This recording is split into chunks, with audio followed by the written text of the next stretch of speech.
For the last several years, through a grant from Georgia Power, we've been able to help local districts, and we took a little bit of a different approach this year in relation to the technology and governance and eBOARD.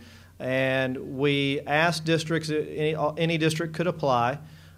It was not for any of the software. What we were particularly looking for were people who were using technology to some extent, but looking to extend that and leverage it further, not only within the board but beyond the board. And so we talked to Bill. We had applications, come in.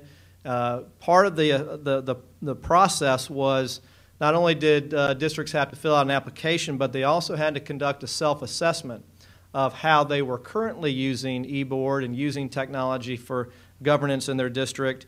And they had to do a cost savings analysis to look at, are they truly saving money or doing all they can to maximize the money they save, and also state what they intended to learn or do in that process. And you're going to learn some of the things because these districts were already doing some good things, but I think that they really have taken it to another level in their districts and taking it beyond the board. It's one thing at the board level, but taking it all the way down to the school level. I know you'll hear a lot about that. And a lot of the questions that everyone is wrestling with things like charter systems and IE squared, and how does that all fold into all of this.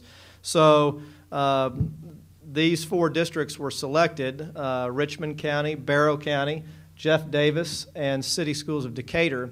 And we've got representatives from each of those districts here. And again, I'm going to let them introduce themselves in just a minute. But before I do that, I want to say again a special thank you to Georgia Power for making this all possible, and to Bill Rainwater. You heard he's retiring, and so he's not going to be with us after December. This is he told me earlier today this is his last big meeting before he is officially out. And so, Bill, thank you for all the support that you've done.